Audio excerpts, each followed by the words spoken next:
Ladies and gentlemen, boys and girls, welcome to the Police Accountability Show.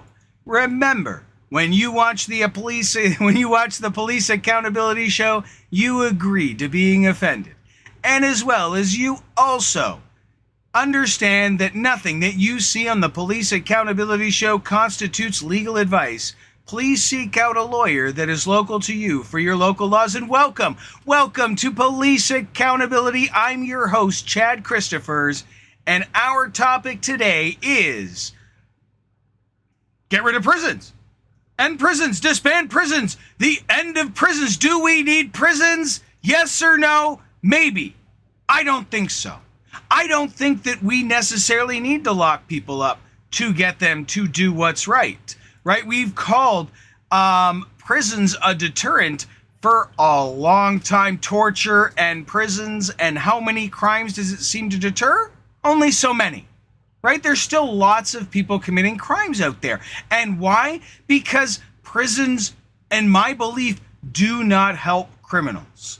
We need to help these people. The reason why I believe a majority of people are committing crimes is because they have to. Either they can make just enough money to survive, or they can't make enough to survive, or they want to have a good life. I mean, people talk about people just surviving, but is just being alive enough?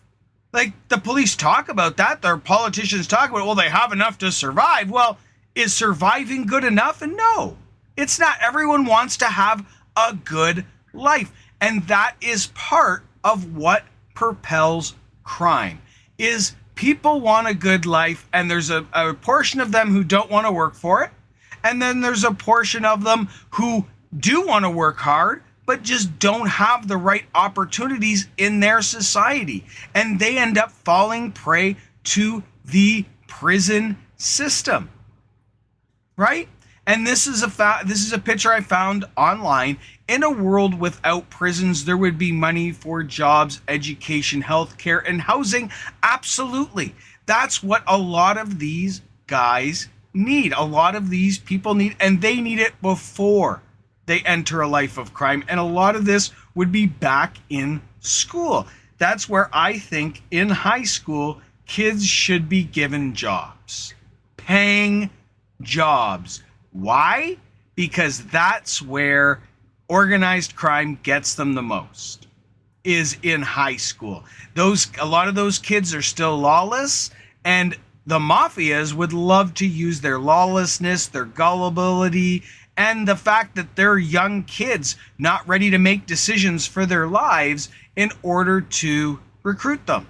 Right? So that's where it starts, is back in school, and continues from there. That's where a lot of these people learn to commit crimes, also is school. So, and then when you get caught, then you go to a place called prison. And I've watched, I don't even know how many videos and documentaries and stuff about prisons since I started writing Police Accountability. We used to have members that regularly posted updates from prisons. I'm not sure if we've been blocked from prisons, which I think is a good possibility, but I used to get a lot of prison posting, and did for a number of years. And I've seen a lot of it, and I've seen, and a lot of TV shows and movies, well, they're like, well, I was a partial criminal, and then I went to prison, and I got all the connections and criminal training I need, and they go out, and they're ready to go. And that's why we need to end prisons, and we need to start rehabilitation, right? We need to help these people. We need to give these people good jobs, good income, and a way to contribute, because I believe that if you give these criminals good money, a good job, and a way to contribute, that they'll be prouder doing that than they will being out there hunting and gathering. You know what I mean? Because that's a lot of the time what we end up dealing with are people trying to hunt and gather, and I think that's sad. Hunting and gathering, we have to be better than that.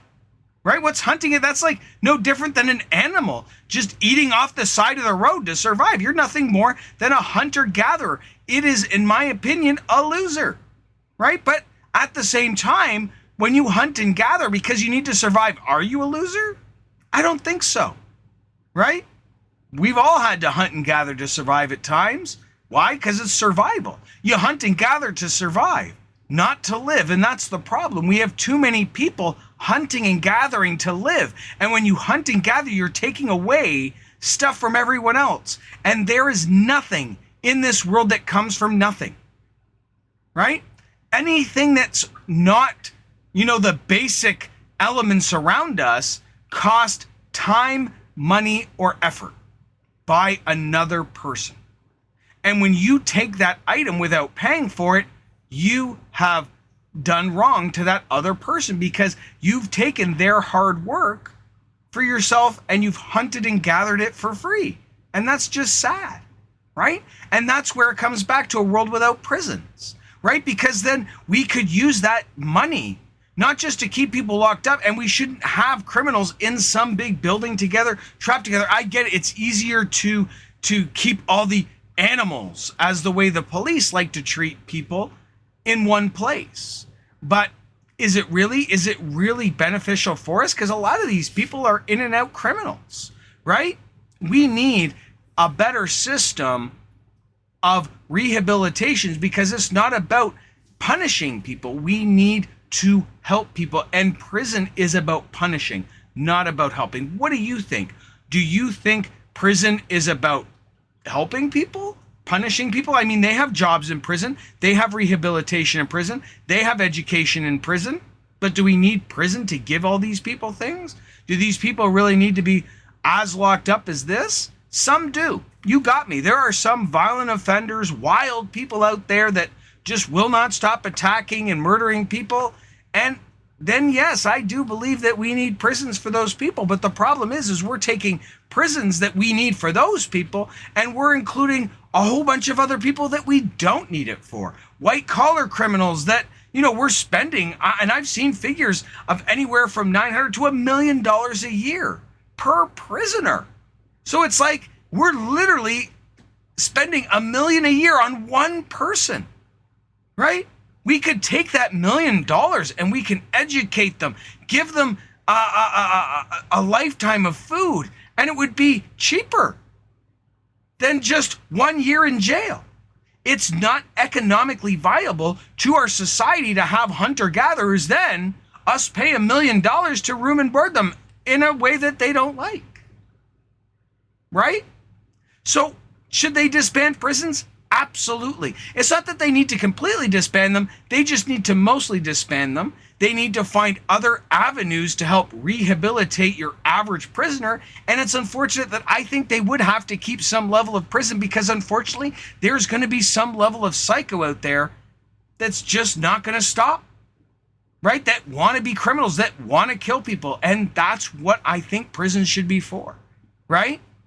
Not just everyone, because it's not a deterrence. For a lot of people, it's not a deterrent because they don't believe they'll get caught. They don't believe they'll get in trouble, right? So you tell me what you think in the comments. Do you think prison should exist? Yes or no? My name is Chad Christophers. This is the Police Accountability Show. Don't work too hard.